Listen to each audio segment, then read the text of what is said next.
Hello everyone, welcome back to Neat Learning Channel, and today we will discuss about biomolecules. This is the 10th chapter of NCERT. तो आज हम discuss करेंगे biomolecules के बारे में कि बायोमोलिक्यूल्स का मतलब क्या होता है। अगर हिंदी में बात करें तो उसे क्या बोलते हैं, जैव अणु। ठीक है, ओके। तो इस बायोमोलिक्यूल्स में हम काफी सारी चीजों को डिस्कस करेंगे, जैसे कि अमीनो एसिड हो गया, कार्बोहाइड्रेट्स हो गया, प्रोटीन हो गया, ठीक है, विटामिन हो गया। तो उसके बाद हम मतलब कि कितने अमीनो एसिड होते हैं, टू मतलब 20 टाइप्स के अमीनो एसिड होते हैं, तो वो भी कितने पार्ट में होते हैं, कौन कौन से होते हैं, वो भी हम इस चैप्टर में डिस्कस करेंगे। ठीक है, तो सबसे पहले स्टार्ट करते हैं कि मतलब इस चैप्टर में हमें काफी सारी चीजों को डिस्कस करना है, जैसे कि हो गया amino acid, lipid, nucleic acid, carbohydrate, protein and enzyme. ठीक है, ओके। तो ये सारी चीजें हम डिटेल में डिस्कस करेंगे इस चैप्टर में। तो स्टार्ट करते हैं, इसका पहले इंट्रोडक्शन ले लेते हैं। All the carbon compounds that we get from living tissue can be called as a biomolecules. तो जो भी बायोमोलिक्यूल्स होते हैं उसका वो किससे बने होते हैं, मतलब कार्बन से बने होते हैं। ठीक है, कार्बन एटम से ज्वाइंट होकर वो एक मतलब कि मॉलिक्यूल्स का फॉर्मेशन करते हैं। ठीक है, ओके। तो ये सारा जो भी होता है, जो भी मतलब प्रोसेस होती है, जैसे कि एंजाइम का फॉर्मेशन हो गया, उसके बाद जो कार्बोहाइड्रेट्स बन रहा है, प्रोटीन बन रहा है, तो ये सब किस में होता है, लिविंग टिश्यूज में होता है। ठीक है, किस में होता है, लिविंग टिश्यूज में होता है। ठीक है, तो ये जो मतलब लिविंग टिश्यू में इसका जो मॉलिक्यूल्स का फॉर्मेशन हो रहा है, कार्बन से अटैच मॉलिक्यूल्स का फॉर्मेशन हो रहा है, तो इन्हें क्या बोलते हैं, बायो मॉलिक्यूल्स बोलते हैं। ठीक है, ओके। फिर देखिए, all the elements present in a sample of earth crust all are also present in a sample of living tissue। ठीक है, अगर आप इन एलिमेंट्स को देखेंगे तो ये में हमें कहाँ पर मिलेंगे, लिविंग टिश्यू में मिलेंगे। ठीक है, ओके। तो उसका अगर आप देखेंगे तो मेनली अर्थ क्रस्ट में अगर सैंपल के अकॉर्डिंग लेंगे तो आप अर्थ क्रस्ट से ले सकते हैं, लेकिन अगर आपको मतलब फुली मतलब कि प्रोसेस के थ्रू करते हुए देखना है तो वो किस में मिलेगा, हमें लिविंग टिश्यू में मिलेगा। ठीक है, तो अब बात कर लेते हैं organic compound present in living tissue. जो लिविंग टिश्यू में ऑर्गेनिक कंपाउंड प्रेजेंट होते हैं वो कौन कौन से होते हैं, उनके बारे में देखते हैं। तो सबसे पहला कौन सा होता है, अमीनो एसिड होता है। ठीक है, सेकंड कौन सा होता है, लिपिड्स। ठीक है, लिपिड्स जो होते हैं वो भी दो टाइप के होते हैं, कौन कौन से, एक फैटी लिपिड्स होते हैं, दूसरा कौन सा होता है, ऑयल्स। ठीक है, फैट्स हो गया, ऑयल्स। ठीक है, फिर देखिए न्यूक्लिक एसिड के बारे में बात कर ली, तो न्यूक्लिक एसिड जो होता है वो थ्री पार्ट में मिलकर बना होता है, जिससे क्या हो गया, nitrogenous base, nucleoside and nucleotide. ठीक है, ओके। तो ये किसके पार्ट है, न्यूक्लिक एसिड के। ठीक है, फिर बात करते हैं, तो नेक्स्ट पॉइंट कौन सा है, कार्बोहाइड्रेट्स का, फिर नेक्स्ट प्रोटीन, देन एंजाइम। ठीक है, तो ये सारे जो है कितने लिपिड्स कितने ऑर्गेनिक कंपाउंड है, टोटली 6 ऑर्गेनिक कंपाउंड जो है वो बायोमोलिक्यूल्स में या फिर आपके एनसीईआरटी में दिए गए। ठीक है, ओके। तो सबसे पहले बात करेंगे अमीनो एसिड की। अब ये जो जितने भी ऑर्गेनिक कंपाउंड है इनको हम डिटेल में डिस्कस करेंगे। तो सबसे पहले बात करेंगे अमीनो एसिड की। They are organic compound containing an amino group. An amino group has substances on the same carbon, it means alpha carbon। तो जब उसमें मतलब जो अमीनो एसिड है, जो अमीनो ग्रुप है, तो अमीनो ग्रुप में क्या है, अगर उनका मतलब कि जैसे आपने केमिस्ट्री में पढ़ा होगा, तो उनका अगर जो अरेंजमेंट है, जैसे कि फर्स्ट कार्बन में लगा है या फिर सेकंड कार्बन में लगा है, तो अगर वो फर्स्ट कार्बन में लगा है तो उसका नाम नेमिंग जो होगी वो दूसरी हो जाएगी, अगर वो सेकंड कार्बन में लगा है तो उसका नाम दूसरा हो जाएगा। ठीक है, तो इसी के अकॉर्डिंग जैसे अमीनो ग्रुप का अरेंजमेंट जब मतलब डिफरेंट डिफरेंट कार्बन में होता है तो उनका नाम डिफरेंट डिफरेंट टाइप का हो जाता है। ठीक है, तो मेनली वो किस में होता है, अल्फा कार्बन में। अल्फा कार्बन का मतलब क्या है, कार्बन से मतलब ग्रुप से अटैच हुआ जो कार्बन होता है उसे क्या बोलते हैं, अल्फा कार्बन बोलते हैं। ठीक है, ओके।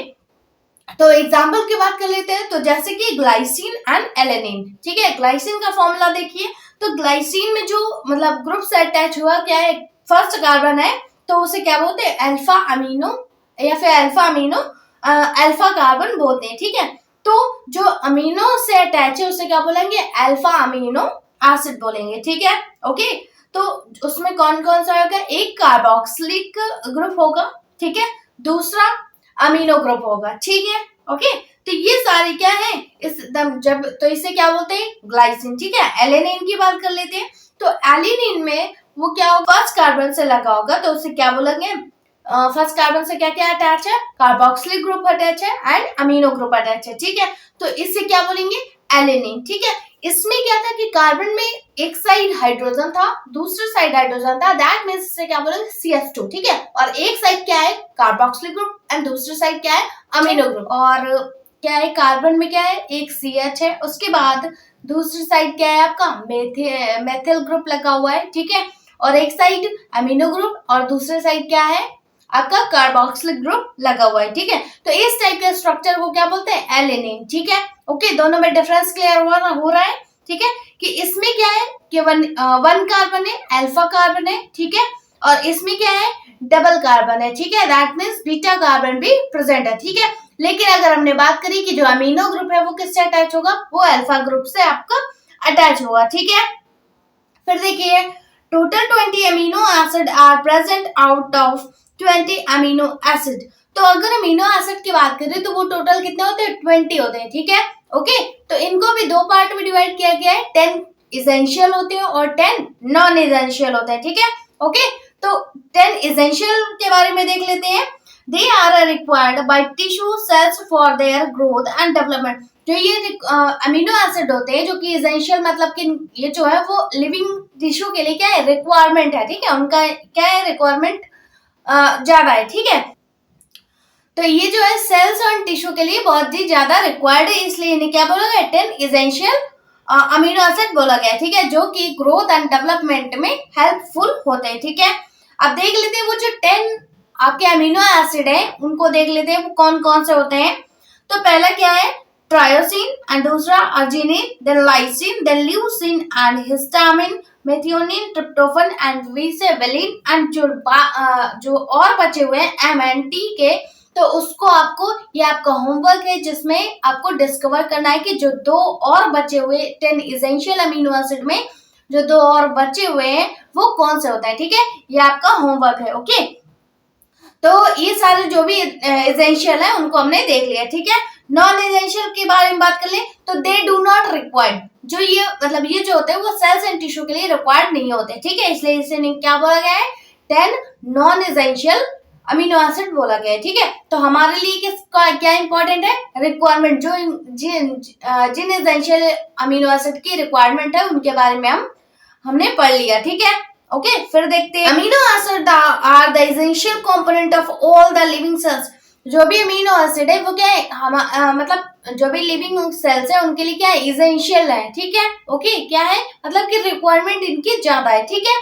ओके, फिर देखिए, they are a building blocks of protein. तो आपका इन्हीं अमीनो एसिड से क्या बनता है, आपका प्रोटीन बनता है, ठीक है। इसलिए इन्हें बिल्डिंग ब्लॉक्स ऑफ प्रोटीन भी बोला जाता है, ठीक है। अब इनके स्ट्रक्चर के बारे में देख लेते हैं। तो इनका स्ट्रक्चर जो होता है, पहले हम देख रहे थे कि उसमें एक अमीनो ग्रुप था और दूसरा क्या था, कार्बोक्सिलिक ग्रुप, ठीक है। लेकिन अगर स्ट्रक्चर की बात करें तो स्ट्रक्चर भी ऐसा ही होता है, मतलब मेथिल ग्रुप हो या फिर कोई भी ग्रुप हो, मेथिल ग्रुप हो या फिर एथिल ग्रुप हो, ठीक है, या फिर प्रोपिलो, मतलब कोई भी, उसकी जगह पे हम क्या लिख सकते हैं, एल्किल ग्रुप, ठीक है। ओके, जो पहला कार्बन होगा अल्फा कार्बन होगा, उससे क्या होगा, उससे मतलब कोई भी एल्किल ग्रुप अटैच होगा, ठीक है। और एक साइड क्या होगा आपका, दो जो ग्रुप है, ठीक है, कार्बोक्सिलिक ग्रुप हो गया और अमीनो ग्रुप हो गया, ये तो अटैच ही होंगे, ठीक है, तभी वो अमीनो एसिड कंप्लीट होगा, ठीक है। तो ये जो है क्या है, अल्फा अमीनो एसिड से अटैच होता है ये ग्रुप, ओके। तो स्ट्रक्चर क्लियर हुआ, ठीक है। नेक्स्ट देखते हैं, based on the amino group and carboxylic group. तो इसके बेस पे अमीनो एसिड को दो पार्ट में डिवाइड किया गया है, ठीक है। किसके बेस पे, amino group and carboxylic group के बेस पे आपका जो अमीनो एसिड है उसको दो पार्ट में डिवाइड किया गया है। कौन कौन सा है, एक है सिंपल अमीनो एसिड, दूसरा क्या है, कॉम्प्लेक्स अमीनो एसिड, ठीक है। ओके, तो दोनों को हम डिस्कस कर लेते हैं। पहले रीड करते हैं सिंपल अमीनो एसिड को। They have a one amino group and one carboxylic group, no substituent functional group. तो अगर इसकी बात करें सिंपल अमीनो एसिड की, इसमें क्या होगा, अल्फा कार्बन तो प्रेजेंट होगा, ठीक है। अब उस अल्फा कार्बन में सिर्फ और सिर्फ कार्बोक्सिलिक ग्रुप, एक कार्बोक्सिलिक ग्रुप और एक अमीनो ग्रुप, ठीक है, वही प्रेजेंट होगा और कोई भी फंक्शनल ग्रुप नहीं होगा, ठीक है। ओके, तो ऐसे जो मतलब जो सब्सटेंस होते हैं या फिर ऐसे जो अमीनो एसिड होते हैं उन्हें क्या बोलते हैं, उनको सिंपल अमीनो एसिड बोलते हैं, ठीक है। एग्जांपल की बात करें तो ग्लाइसिन का स्ट्रक्चर जो था वो क्या था कि कार्बन में एक केवल मतलब CH2 ग्रुप था, मतलब अल्फा कार्बन था और अल्फा कार्बन से ही दोनों ग्रुप अटैच थे, ठीक है। ऐसे स्ट्रक्चर को क्या बोलते हैं, ग्लाइसिन, ठीक है। तो ये किसका एग्जांपल है, सिंपल अमीनो एसिड का। नेक्स्ट बात करते हैं कॉम्प्लेक्स अमीनो एसिड की। दे have a one amino group and one carboxylic group and substituent functional group. तो इसमें क्या होगा, जैसे हमने बात करी कि इसमें जो मतलब जो सिंपल अमीनो एसिड था उसमें क्या था, सिर्फ और सिर्फ अल्फा कार्बन ही था, ठीक है। लेकिन कॉम्प्लेक्स अमीनो एसिड की बात करें तो कॉम्प्लेक्स अमीनो एसिड में कुछ और भी फंक्शनल ग्रुप अटैच होता है, ठीक है, ओके। तो जैसे कि इसमें एग्जांपल में सीरीन, ठीक है, serine is example of complex amino acid, ठीक है। इस स्ट्रक्चर की बात कर लेते हैं। तो एक साइड तो आपका कार्बोक्सिलिक ग्रुप अटैच है, दूसरी साइड अमीनो ग्रुप अटैच है, ठीक है। लेकिन जो अल्फा कार्बन है उससे क्या अटैच होगा, उससे एक और फंक्शनल ग्रुप अटैच होगा। जैसे यहाँ पर आप देख रहे होंगे कि वो अल्कोहल ग्रुप अटैच है, ठीक है। तो ये क्या है, फंक्शनल ग्रुप है, ठीक है। मतलब कि अगर कोई फंक्शनल ग्रुप एक और इन दोनों फंक्शनल ग्रुप को छोड़कर कोई और फंक्शनल ग्रुप भी अटैच है तो उसे क्या बोलेंगे, कॉम्प्लेक्स अमीनो एसिड बोलेंगे, ठीक है। और उसके बाद अगर कोई फंक्शनल ग्रुप नहीं अटैच है इन दोनों को छोड़कर तो उसे क्या बोलेंगे, सिंपल अमीनो एसिड बोलेंगे, ठीक है। क्लियर हुआ, ओके। तो ग्लाइसिन जो है वो सिंपल अमीनो एसिड का एग्जांपल है and serine is example of complex amino acid, ठीक है।